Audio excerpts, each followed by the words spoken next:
Hello साथियों, welcome to planet 4। आप सभी को प्लेनेट 4 विक्रम का नमस्कार। जिस तरह रूस अब भारत को नसीहतें दे रहा है, इंडो पैसिफिक पर बयानबाजी कर रहा है, उसे देखकर यही लगता है कि रूस अब चीन की दलाली करने लगा है और भारत को झुकाने की कोशिश कर रहा है, वो भी उसी भाषा में जो चीन बोलता है। आप सब जानते हैं, चीन ने पाकिस्तान को प्रॉक्सी बनाया, उसे हथियार दिए, भारत के खिलाफ इस्तेमाल किया और अब लगता है कि रूस भी चीन की छाया में खड़ा होने लगा है। रूस अगर वाकई हमारा मित्र है तो भारत के विदेश नीति पर नसीहत देने से पहले अपने गिरेबान में झांके।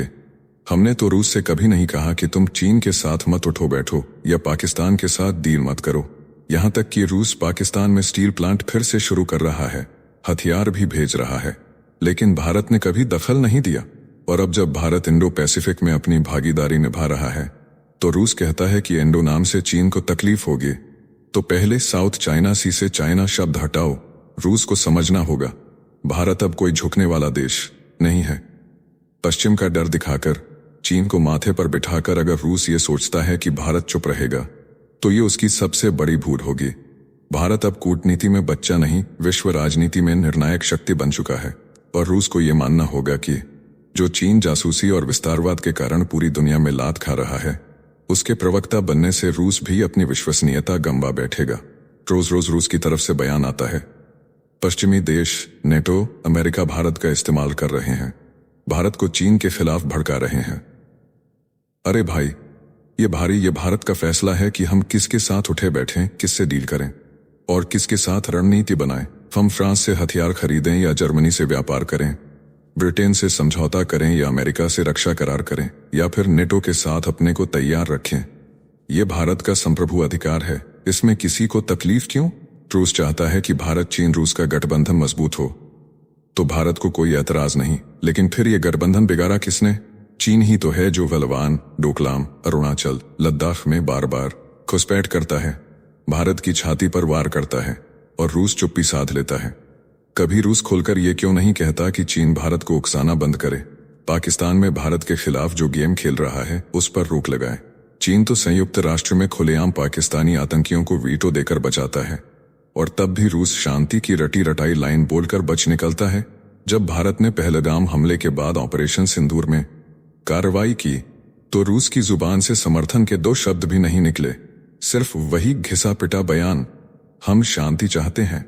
दरअसल रूस चाहता है कि भारत चीन का कठपुतली बने, जो उसके इशारों पर चले, बिना सवाल करे, बिना आत्मनिर्णय के। लेकिन ये नया भारत है, निर्णायक भारत है, जो अपने फैसले खुद लेता है। अगर रूस आज भी उसी ख्वाब में जी रहा है कि भारत सोवियत दौर वाला वफादार बच्चा है, तो रूस को अब नींद से जागना होगा। ये भारत है जो दोस्ती निभाना जानता है, लेकिन जरूरत पड़े तो आंख में आंख डालकर जवाब भी देना जानता है। दरअसल मास्को से आया एक झंझोर देने वाला बयान, जहां रूस के विदेश मंत्री सर्गेई लावरोव ने अमेरिका और उसके नाटो साथियों पर तीखा हमला बोला है। लावरोव ने चेताया है कि नाटो देश भारत को चीन विरोधी साजिश में फंसाने के लिए लालच दे रहे हैं और भारत पर मनोवैज्ञानिक दबाव बनाया जा रहा है। उन्होंने खुलासा किया कि कई गुप्त बैठकों में भारत को चीन के खिलाफ खड़ा करने की कोशिशें की गई हैं।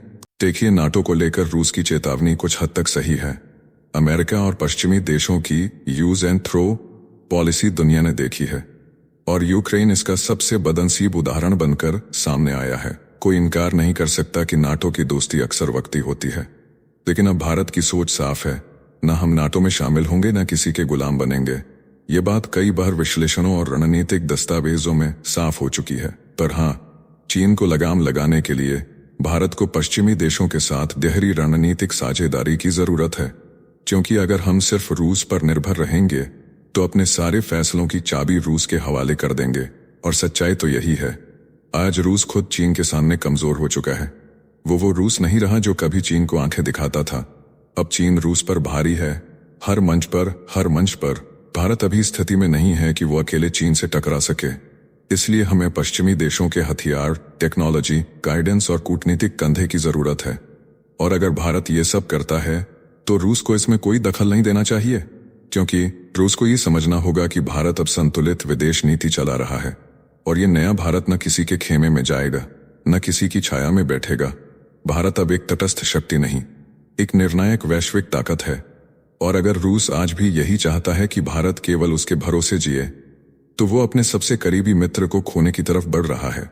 रूस अब एक नया मोर्चा खोलना चाहता है, जिसे वह भारत, चीन और रूस के पुराने RIC यानी रूस, इंडिया, चाइना त्रिकोण से फिर से शुरू करने का प्रस्ताव दे चुका है। सर्गेई लावरोव ने ऐलान किया कि वह इस बैठक को फिर से सक्रिय करना चाहते हैं।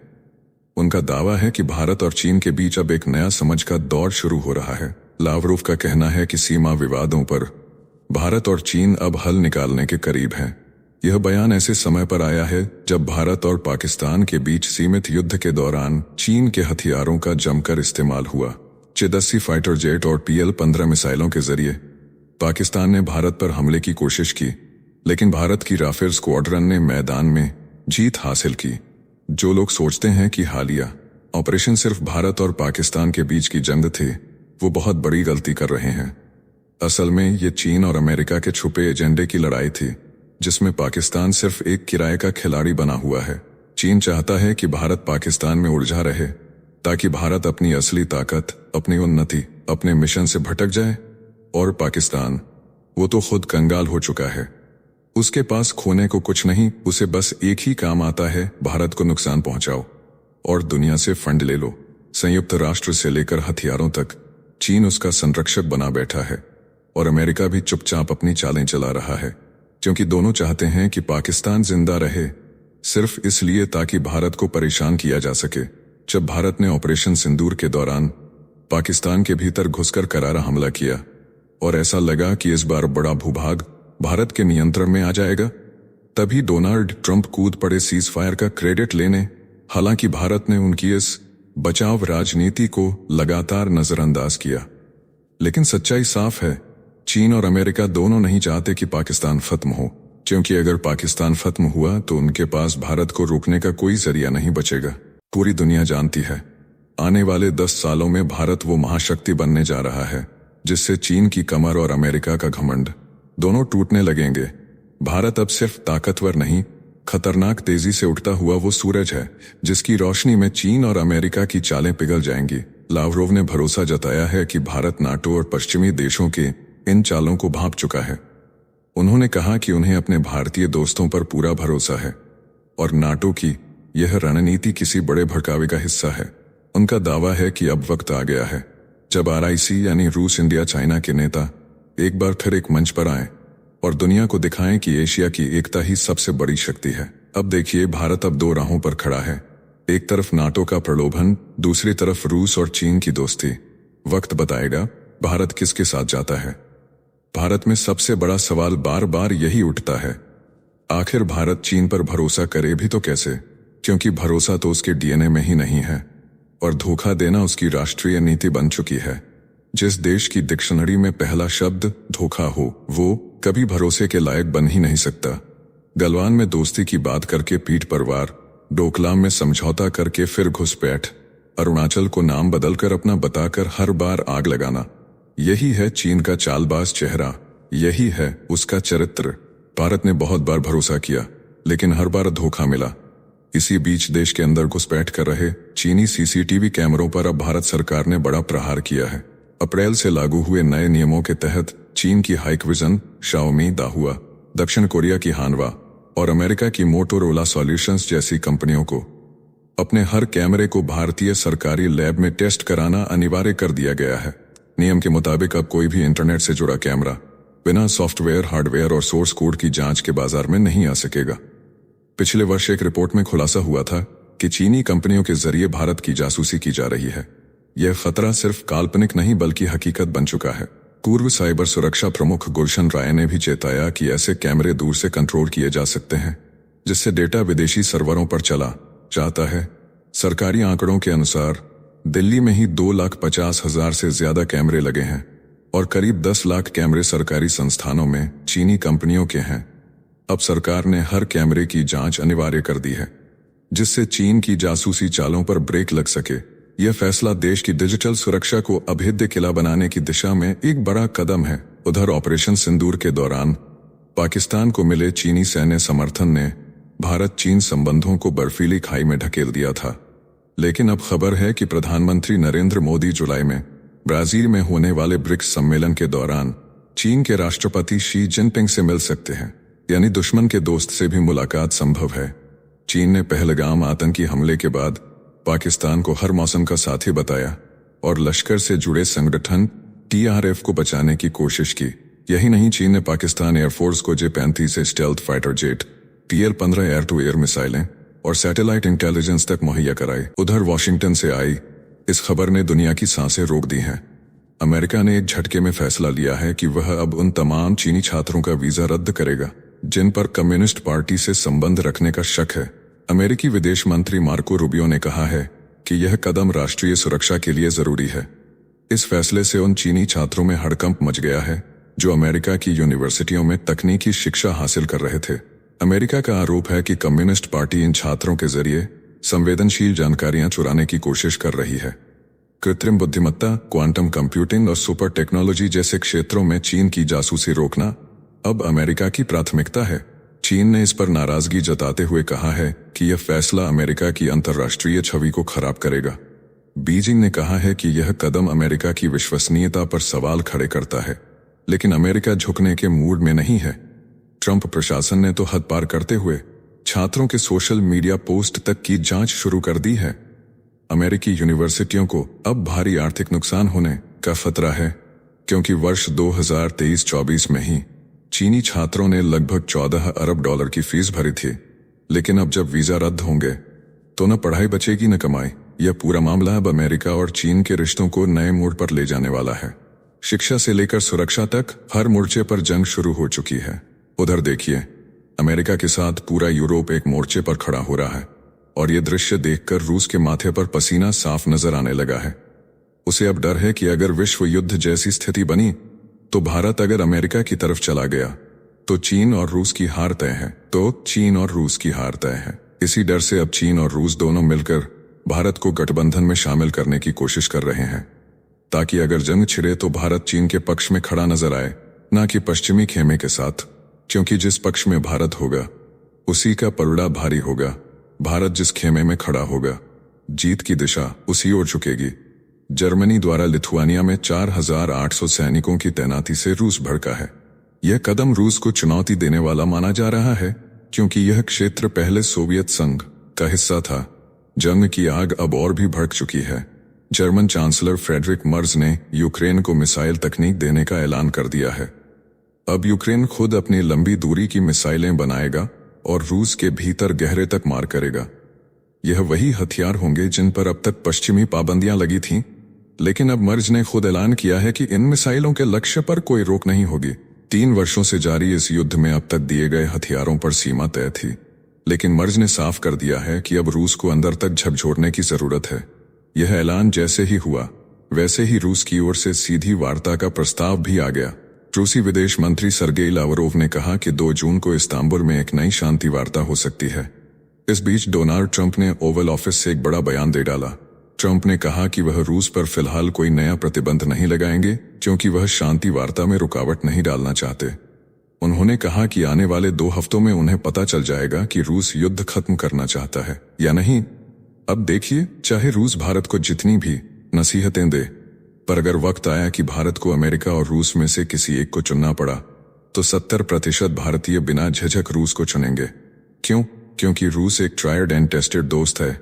जंग के मैदान से लेकर अंतरिक्ष मिशन तक मुसीबत के हर दौर में रूस भारत के साथ खड़ा मिला है, जबकि अमेरिका वो तो मतलब के लिए जीता है। आज दोस्त, कल सजा, आज साझेदार, कल प्रतिबंध, ये सबका देखा हुआ खेल है। भारत ये जानता है रूस भले कमजोर दिखे पर भरोसे में सोने जैसा है, और अमेरिका भले चमकदार हो पर इरादों में दरारें हैं। इसलिए दिल रूस को चुनता है, दिमाग संतुलन बनाता है और भारत अपनी राह खुद बनाता है। ना झुकेगा, ना रुकेगा। अमेरिका में H-1B वीजा पर मचा बवाल अब भारत के लिए आफत बनता जा रहा है। रिपब्लिकन नेता वर्जिल बियरशवाल ने भारत की अर्थव्यवस्था को लेकर धमाकेदार बयान दे दिया है। उन्होंने कहा है कि भारत की पूरी अर्थव्यवस्था अमेरिकी कंपनियों के दम पर खड़ी है और अब यही कंपनियां अमेरिका में जवाबदेह बनेंगी। अगर कार्रवाई शुरू हुई तो यह भारत की इकोनॉमी को तबाह कर देगी। आगे वह बोलता है कि भारत ने अमेरिका में अमेरिकियों को नौकरी नहीं दी, बल्कि अपने लोगों को सेट कर दिया और अब सोचता है कि वो आर्थिक महाशक्ति बन जाएगा। पर अब अमेरिका जाग चुका है और जिन अमेरिकी कंपनियों के दम पर इंडिया अपनी GDP का घोड़ा दौड़ा रहा है, उन पर शिकंजा कसने वाला है। वो कहता है कि इन कंपनियों के सीईओ और बड़े अफसर अब जांच के घेरे में हैं और अमेरिका की बर्बादी का जिम्मेदार भारत को ठहराया जाएगा। अंत में वो धमकी देता है, इससे भारत की अर्थव्यवस्था तबाह हो जाएगी। बियर्शवाल के इस बयान के बाद ट्रंप समर्थकों में उबाल आ गया है। उनका आरोप है कि अमेरिका में भारतीय कंपनियां भेदभाव कर रही है। भारतीयों को नौकरी देकर अमेरिकी युवाओं का हक छीना जा रहा है। कुछ ने तो यहां तक कह दिया कि जो भी भारतीयों को समर्थन दे रहा है उन पर देशद्रोह का केस चले और उन्हें जेल भेजा जाए। वहीं एक ट्रोल ने कहा कि भारतीयों को अब अमेरिका छोड़कर अपने देश जाकर सीवेज सिस्टम बनाना चाहिए। इसी के साथ अगर जल्द ही रूस और यूक्रेन के बीच युद्ध विराम नहीं होता तो अमेरिका रूस के खिलाफ बड़ा हमला बोल सकता है। यही वजह है कि व्लादिमीर पुतिन अब कोई चूक नहीं करना चाहते। उन्होंने अमेरिकी कंपनियों को लेकर सख्ती दिखा दी है और अब उन्हें रूस में किसी तरह की ढील देने के मूड में नहीं है। रूस के राष्ट्रपति व्लादिमीर पुतिन ने अमेरिका की दिग्गज टेक्नोलॉजी कंपनियों माइक्रोसॉफ्ट और जूम पर खुलकर हमला बोला है। पुतिन ने साफ शब्दों में कहा कि जो कंपनियां रूस के खिलाफ खड़ी होंगी उनका टेंटुआ दबाया जाएगा। मॉस्को में हुई सरकारी टेक्नोलॉजी बैठक में पुतिन ने जोर देकर कहा कि अब ऐसे प्लेटफॉर्म्स को बर्दाश्त नहीं किया जाएगा जो रूस की संप्रभुता को चुनौती देते हैं। पुतिन का गुस्सा सिर्फ बयानों तक नहीं रुका। उन्होंने रूस में घरेलू सॉफ्टवेयर विकास पर भी फोकस करने का आह्वान किया। उनका कहना है कि रूस को अब पश्चिमी देशों की टेक्नोलॉजी पर निर्भर रहना छोड़ना होगा और अपनी तकनीक विकसित करनी होगी। दरअसल पुतिन की यह प्रतिक्रिया उस वक्त आई जब रूस के एक कारोबारी ने सुझाव दिया कि उन पश्चिमी कंपनियों की पहुंच को रोका जाए जिन्होंने यूक्रेन युद्ध के बाद रूस में अपने ऑपरेशंस रोक दिए हैं। पुतिन ने इस पर सहमति जताते हुए कहा कि अब कोई नरमी नहीं बरती जाएगी। इस बीच अमेरिका के पूर्व राष्ट्रपति डोनाल्ड ट्रंप ने पुतिन के युद्ध प्रिय रवैये पर करारा हमला किया है। ट्रंप ने कहा कि पुतिन अब युद्ध के लिए पागल हो चुके हैं। उधर फ्रांस के राष्ट्रपति इमैनुअल मैक्रोन ने भी मॉस्को पर दबाव बढ़ाते हुए कहा कि अगर रूस ने शांति की राह नहीं अपनाई तो बड़ी कार्रवाई होगी। इस वीडियो में फिलहाल इतना ही। जल्द मिलते हैं एक और नई अपडेट के साथ। जाने से पहले वीडियो को लाइक करके चैनल को सब्सक्राइब कर लें।